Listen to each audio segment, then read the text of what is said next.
नमस्कार, बहुत स्वागत है आपका हमारा समाचार में और मैं हूं आपके साथ दिव्या शेखावत। जयपुर शहर में एक बड़ी कार्रवाई होती है। 9 जुआरियों को एक साथ पकड़ा जाता है और थाना अधिकारी दलबीर सिंह जी की उसमें अहम और महत्वपूर्ण भूमिका रहती है। क्या थी ये श्यामनगर की पूरी हाई प्रोफाइल स्टोरी, और ये स्टोरी जुड़ी हुई है एक हाई प्रोफाइल होटल से। दलबीर सिंह जी, बहुत स्वागत करूंगी आपका। और एक बड़ी कार्रवाई को आपने अंजाम दिया, क्योंकि श्यामनगर सर पॉश इलाका है और यहाँ पर बड़े बड़े जो है नामचीन लोग रहते हैं। इतनी बड़ी कार्रवाई को अंजाम देने में कहीं, अब मैं पुलिस वालों से सवाल कर रही हूँ, कहीं कहीं डर तो नहीं लगा? नहीं नहीं, डर की क्या बात है। अपराध के खिलाफ काम करना हमारा सबसे मुख्य उद्देश्य है। और डीसीपी सर, कमिश्नर सर का यही कहना है, ये नहीं देखना है कि कहाँ है, ये देखना है कि अपराध है कि नहीं। अपराधी है और अपराध है तो फिर कार्रवाई करनी है। किसी से डरना नहीं है, किसी से घबराना नहीं है, कोई भी हो। होटल सर बड़ी थी जी। और ये आशंका, चूंकि बड़ी होटल है तो एक होटल में अगर जुआ चल रहा है और बड़े लेवल पे 8 या 9 आदमी खेलते हुए मिले, हम खुद भी भौचक्के रह गए कि इस तरह का कैसे हो सकता है। तो होटल प्रबंधन को भी अभी अनुसंधान में रखा है। और जो जिस तरह से सूचना मिली, वो सूचना भी बड़ी यूँ थी कि सूचनाकर्ता भी बहुत मुस्तैद था। वो ये भी देख रहा था कि पुलिस पहुंचती है कि नहीं पहुंचती, कितनी देर में पहुंची। कार्रवाई बहुत अच्छी रही। उनको डुप्लीकेट चाबी से हमने उनका रूम खोल के उनको पता भी नहीं चलने दिया कि पुलिस अंदर आ चुकी है, क्योंकि उनकी चाबी नहीं ली, उनसे खुलवाया भी नहीं, उनको आवाज़ भी नहीं दी। वो अपना खेल रहे थे। हमने डुप्लीकेट चाबी नीचे से लेके रूम खोला और हम सीधे एंटर कर गए। हमने उनका खेल देखा, वीडियो बनाया जाते ही। फिर उनको कोई मौका नहीं था। सर, एक बात बताइए, श्याम नगर का ही नहीं, मैं तो अभी तो मैं ये कहूंगी कि जयपुर के सबसे नामचीन होटलों में शुमार है प्राइम सफारी। आपके पास कब जो है इस मामले की जानकारी आती है? कैसे आपको पता चलता है? और सूचना देने वाले ने किस तरीके से आपको कहा और किस तरीके से आपने रिएक्ट किया? ये वो कहीं ना कहीं इनसे लिंक था, जो भी मुखबिर था। और उसको इस बात का पता था कि अच्छे अमाउंट में जुआ चल रहा है। मैंने जब उससे पूछना चाहा तो उसने यही कहा कि आपको कार्रवाई करनी है या मुझे ये पूछना है कौन खेल रहा है। मैं आपको एक नाम दे रहा हूँ जिसकी एंट्री होटल में है, आप तो उसका नाम देख लो किस रूम में है। Room number 110। और व्यक्ति का नाम मिलते ही हमने सोच लिया बिल्कुल सूचना सही है। और हम सीधे कार्रवाई करने के लिए पहुंच गए। वारंट मंगाया, रूम खुलवाया, रूम खुलवा के कार्रवाई की। सर, एक सवाल जानना चाहूंगी। जितने भी लोगों को आपने गिरफ्तार किया है, 9 लोगों का जिक्र मैंने सुना है। ये जो 9 लोग हैं सर, क्या ये भी हाई प्रोफाइल फैमिलियों से जुड़े हुए हैं या आम लोगों की तरह आम लोग ही हैं ये? कुछ 3 आदमी तो नौसिखिए थे जो पहली बार ही इनके साथ ग्रुप में जुड़े थे। 6 आदमी बिजनेस से जुड़े हुए, दुकानदार या किसी का कोई बिजनेस है, कोई बिजनेस है। और बड़ी बात ये थी कि जब इनके मोबाइल्स चेक किए गए तो उसमें जो क्रिकेट सट्टे के जो पैसे के हिसाब हैं वो भी मिले हैं, क्योंकि ये पैसा लगाते थे सट्टे पे। तो जुआ एक नेचर है, हैबिट है, एडिक्शन है। वो जुआ चाहे आप पत्तों से खेलें, चाहे आप क्रिकेट पे लगाएं, चाहे आप कहीं लगाएं। ये भी इनके फ़ोन्स में मिला। मैंने इनके फ़ोन्स भी खंगाले थे रात को। फ़ोन से भी लगा कि ये वहाँ भी पैसा लगाते हैं। वहाँ भी ये काफ़ी लुट चुके। एक जो आरोपी था, इनमें से मैं नाम नहीं बताऊंगा क्योंकि लगभग सभी ऐसे थे, लेकिन एक व्यक्ति ऐसा था जो करीब करोड़ों रुपए इसमें जुए में हार चुका, सट्टे में हार चुका। फिर भी नहीं मान रहा है, फिर भी पकड़ा यानी गया। उम्मीद है कि कुछ और जाते समय। ही मेरे को सबसे पहले उसी ने कहा कि ले दे करके साहब यहीं कर दो हमारा सब फोरफीट करके। मैंने कहा मैं वो वाला हूँ नहीं। मैं सिविल में था तो वो पता नहीं चला पाया कि कौन एसएचओ और कौन सिपाही है। जी। बोलते हैं कि यहीं कर दो, इसका जो भी हिसाब करना है मैं अभी करता हूँ, हिसाब कर ही रहा हूँ। अच्छा, अगर सर आप सिविल में नहीं जाते तो क्या वो आपको अचानक से, अगर आप ड्रेस में जाते, पुलिस की वर्दी में जाते, तो शायद वो लोग चौकन्ने हो जाते? अपराध का स्वरूप और अपराध की जो प्रकृति है वो दिनों दिन बदल रही है बहुत ज़्यादा। अपराधी बहुत चौकन्ना भी है, सतर्क भी है, और सारे तरीके अपनाता है कि किस तरह से पुलिस से बचा जा सके या पुलिस को छकाया जा सके। तो हमें भी उसी अनुसार अपने आप को ढालना पड़ रहा है, ढालना पड़ेगा। इसी वजह से मैं और मेरे 2 सिपाही सिविल में गए, बाकी के लोग वर्दी में बाद में आए। जब हमने कब्जा कर लिया तो वो जो वर्दी का स्टाफ था उसको एंटर कर दिया, क्योंकि वर्दी अगर दिखती है तो कैमरे हैं पूरी होटल में। ये बात तो स्वाभाविक है कि स्टाफ जो होटल स्टाफ है, जो उनको खाना दे रहा है, उनको पानी पहुंचा रहा है, वो स्टाफ 100% जानता होगा कि 9 आदमी यहाँ पत्ते खेल रहे हैं, दिखता है। तो वो तो ये कह रहे थे कि हम तो साहब अंदर गए ही नहीं, हम तो बाहर ही देते रहे गेट से गेट। पर ऐसा नहीं हो सकता है कि वो देख के आए हों। तो हम जैसे ही पहुंचे सिविल में तो हमने सिर्फ ये रजिस्टर देखा। रजिस्टर पे वो थोड़े सक पकाए कि रजिस्टर क्यों देख रहे हैं, तो ये तो हमारा काम है, देख देख लेंगे। एक को बता भी दिया मैं स्टाफ से हूँ, तो रजिस्टर देखा तो उसका आदमी का नाम लिया, रूम नंबर 110। फिर हमने सीधा रूम पे जाके कहा। सर मैं ये सवाल इसलिए पूछ रही हूँ क्योंकि अमूमन ऐसे केसेस में होता है कि भाई ऊपर से कॉल्स आते हैं, डराने धमकाने की कोशिश भी की जाती है, या हाई प्रोफाइल होटल है तो नाम नहीं जोड़ना, नाम नहीं दिखाना, ये सारी चीजें आपके साथ भी हुई होंगी क्योंकि तमाम मीडियाज में बात आने लगी थी फला फला होटल है, फला फला व्यक्तियों से जुड़ी हुई है। आपके साथ भी ऐसा हुआ? इसे रोकने के लिए या आपको दबाने के लिए भी जो है लोगों ने कोशिश की ऐसी? नहीं, वो जो आरोपी थे उनके अलावा किसी ने ऐसा तो कोई कार्रवाई नहीं की। और चूंकि विद इन ए मिनट मैंने डीसीपी सर को सारी घटना से अवगत भी करा दिया था कि कितने लोग हैं, कितना अमाउंट मिला है। डीसीपी सर ने भी तुरंत कैरी ऑन करके हमने लगातार कार्रवाई की। वहाँ पे हमारे पास कोई फ़ोन नहीं आया। जहाँ तक हाई प्रोफाइल का मामला है, तो जो मालिक हैं होटल के, उनके संबंध अच्छे लोगों से हैं। यहाँ पे रात को वकीलों का, अपने जो एडवोकेट्स हैं, जो जो भी जमानत देने के लिए आए हैं, बिल्कुल आए तुरंत। हाई प्रोफाइल थे तभी तो आए तुरंत। और उनको चूंकि जमानती अपराध था तो जमानत तो देनी ही थी, पर उनकी पूरी जांच और पड़ताल करने के बाद उनको। श्यामनगर सर बहुत पॉश इलाका है, बहुत बड़े बड़े लोग यहाँ रहते हैं, पैसे वाले लोग रहते हैं। अब मैं कहूंगी कि ये पूरा इलाका ही भरा हुआ है। इतने बड़े इलाके को संभालना कितना मुश्किल हो जाता है क्योंकि पहले यहाँ आपराधिक अगर घटनाक्रम की मैं बात करूंगी तो बहुत ज्यादा होते थे। अभी जो है कहीं ना कहीं क्राइम रेशियो श्यामनगर का थोड़ा सा बेहतर हुआ है। अभी बहुत नहीं कहूँ तो पूरा ज़िला हमारा, चूँकि लॉ एंड ऑर्डर रहता है, डीसीपी सर बहुत स्ट्रिक्ट कमांड कर रहे हैं लगातार। बहुत विजिलेंट रह के हर चीज़ पे ध्यान देना। प्रत्येक एसएचओ, प्रत्येक कांस्टेबल तक को डीसीपी सर ने स्कैन किया है। तो कम जाब्ते में, कम स्टाफ में भी हम अच्छा कर पा रहे हैं। तो पूरी टीम है, ये टीम वर्क है। पुलिस में कोई एसएचओ अकेला नहीं कर सकता। मेरी टीम ने मेरे साथ पौने 2 साल यहाँ पे रह के बहुत अच्छा काम किया है, और इसी वजह से आज हम अपराध में बहुत गिरावट ला पाए हैं। हाँ, यहाँ पे जो लोग रहते हैं बहुत बिजनेस प्रोफाइल के लोग हैं, बिजनेस ओरिएंटेड, या पॉलिटिकली भी मेरे यहाँ पे बहुत सारे विधायकगण, 2 एमपी गण रहते हैं। बहुत अच्छे प्रोफाइल यहाँ पे है जेएंट्री की।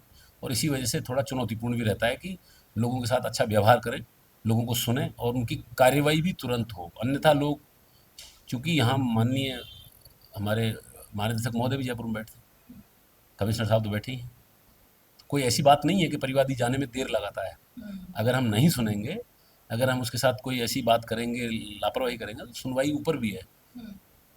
तो इसमें चुनौती तो है ही कि लगातार अपने आप को मेंटेन करना और अच्छा करना बहुत मुश्किल का काम है। चैलेंजिंग हो जाता है। सर एक बात पूछूंगी, इन दिनों प्रदेश भर की बात करूंगी तो नशे का कारोबार चरम सीमा पर है। जयपुर की बात करूं तो जयपुर के कुछ कोने ऐसे होंगे जहां नशा नहीं बिक रहा है, नशा खुले में बिक रहा है, खुले में लोग खरीद रहे हैं। खासतौर पर कि युवा पीढ़ी जो है नशे की ओर जा रही, क्राइम सेक्टर में भी आजकल ज्यादातर युवा जो है घुसते जा रहे हैं। तो पुलिस कैसे जो है लोगों पर लगाम लगाने की कोशिश कर रही है? हम सीपी सर का जब से नशे के खिलाफ जो अभियान है, वो अमूमन साप्ताहिक समीक्षा करके डीएसटी, सीएसटी और थाना पुलिस तीनों एक टीम के तौर पे कार्रवाई कर रहे हैं। और पिछले दिनों में शायद, मैं बहुत छोटी बात नहीं कहूँगा, नशे के खिलाफ बहुत मजबूत कार्रवाई हुई है। स्पेशल कमिश्नर साहब बिल्कुल पीछे पड़े हुए हैं।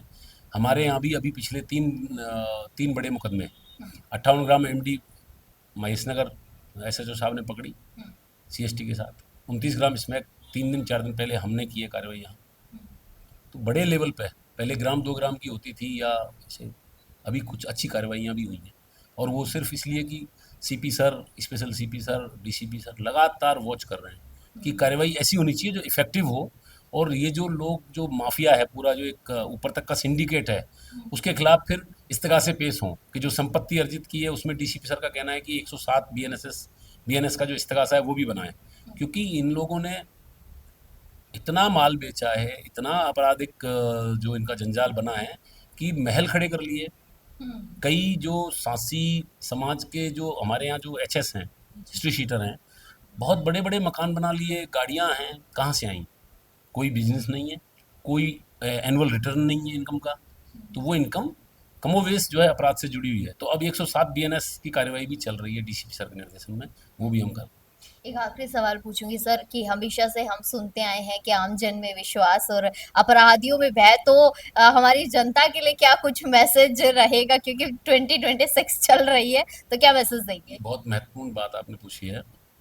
हम जनता से बहुत ज़्यादा नहीं उम्मीद करते, क्योंकि हमारी जिम्मेदारी है। उनका हमसे उम्मीद करना बिल्कुल जायज़ है, बिल्कुल उनका हक है। पर झूठ की बुनियाद बहुत लंबी नहीं चलती है। एक तो झूठे तथ्य ना पेश करें, शिकायती होना अलग बात है और सही शिकायती होना अलग बात है। कुछ लोग सोशल मीडिया के सहारे या छोटे-छोटे कैप्शंस बना के किसी भी तरह से किसी को बदनाम, किसी को डिफेम करते हैं, ये बहुत गलत बात है। पुलिस के हम सबके स्कैनर में हैं, मीडिया के स्कैनर में हैं हम, हमारे जो नेतृत्व है, एडमिनिस्ट्रेटिव जो उसके स्कैन में हैं हम चारों तरफ से हमें देखा जा रहा है। एक पुलिसकर्मी वर्दी में निकलता है, तो वो हज़ारों में दिखता है कि ये पुलिसकर्मी है। और जब वो निकलता है तो उसकी एक-एक एक्टिविटी नोट होती है। तो हम तो बहुत बरसों से इस बात को झेल रहे हैं, पर कहीं न कहीं आकर के चूँकि चेक एंड बैलेंस चलता है, मैं गलती कर रहा हूँ तो मेरे ऊपर सुनने वाले बहुत अफ़सर हैं। चाहे वो एसीपी साहब हों, चाहे डीसीपी साहब हों, चाहे कमिश्नर सर हों, इवन हमारे डीजीपी साहब भी जयपुर में विराजते हैं। तो पुलिस के जो लोअर लेवल की जो पुलिसिंग है, वो चुनौतियों से खुद भी जूझ रही है, कम जाप्ता है, तो थोड़ा धैर्य रखें बस। और सोशल मीडिया की कही सुनी बातों पे विश्वास नहीं करें। सोशल मीडिया में हर तरह की चीज़ है, अच्छी चीज़ें बहुत हैं, मैं नहीं कह रहा सोशल मीडिया को क्रिटिक करना एक अलग चीज़ है, बट सोशल मीडिया में अच्छी चीज़ें भी हैं। पर बहुत सारा अंबार भरा पड़ा है, जिसमें सिर्फ़ और सिर्फ़ संदेहास्पद बातें हैं, सुनी सुनाई बातें हैं, उन पे विश्वास ना करें। अफ़वाह पे कम से कम ध्यान दें। जी। कोई भी बात है तो अधिकृत रूप से हमारा कंट्रोल रूम है, उससे पूछें। थाने का अपना एक डीओ बैठता है, पूरे दिन 24 घंटे के लिए ड्यूटी ऑफिसर होता है। He is responsible for all information regarding any police station. उसको बताना है, वो बताएगा। मैं यहीं बैठा हूँ, आपके जितने भी जितने भी थानाधिकारी होंगे, मेरे हिसाब से पूरा दिन लगभग, अगर उनको कोई काम नहीं है, काम मतलब बाहर की ड्यूटी, तो वो थाने पे ही रहेंगे। तो बजाय कि इम्पेशेंस होने के, बजाय कि बहुत ज़्यादा हाइपर होने के, थोड़ा शांति से काम लें, बिल्कुल आराम से बात करें और आराम से ही मौका दें सुनने का, और आप भी सुने हमारी बात को कि हम क्या कहना चाहते हैं। क्योंकि हर आदमी अपना काम चाहता है, पर हमें ये तय करना है कि कौन सा काम इम्पोर्टेंट है। अब एक बच्ची का मामला पॉक्सो का है, एक चोरी है और एक सामान्य एक्सीडेंट है। मैं कहाँ जाऊँगा? मुझे तय करना पड़ेगा कि मुझे बच्ची वाले केस में पहले ध्यान देना पड़ेगा, क्योंकि वो हमारी प्राथमिकता है, हमारे मुख्यालय की, हमारे समाज की है, हमारे मुख्यमंत्री जी की भी है, कि महिलाओं के अत्याचार में हमें बहुत संवेदनशील होना चाहिए। तो फिर अब अगर एक्सीडेंट वाला हमारे को ब्लेम कर रहा है कि मेरे वहाँ घटनास्थल पे कोई नहीं आया, शायद उसका ब्लेम करना ठीक नहीं है। वहाँ भी पहुँचेगा आदमी, लेकिन 2 मिनट लेट हो सकता है, क्योंकि एक्सीडेंट होना रोड पे एक आम बात है। वो हमारी गलती से होता है कई बार, हम ये नहीं मानते, पर एक्सीडेंट हो गया तो वहाँ पे हंगामा कर देंगे, ड्राइवर को अपहरण ही करके ले जाएंगे। अभी कुछ घटनाएं ऐसी हुई हैं कि जैसे ही एक्सीडेंट हुआ तो ड्राइवर को उठा लिया, ड्राइवर फोन कर रहा है कंट्रोल रूम को, साहब मुझे उठा लिया है।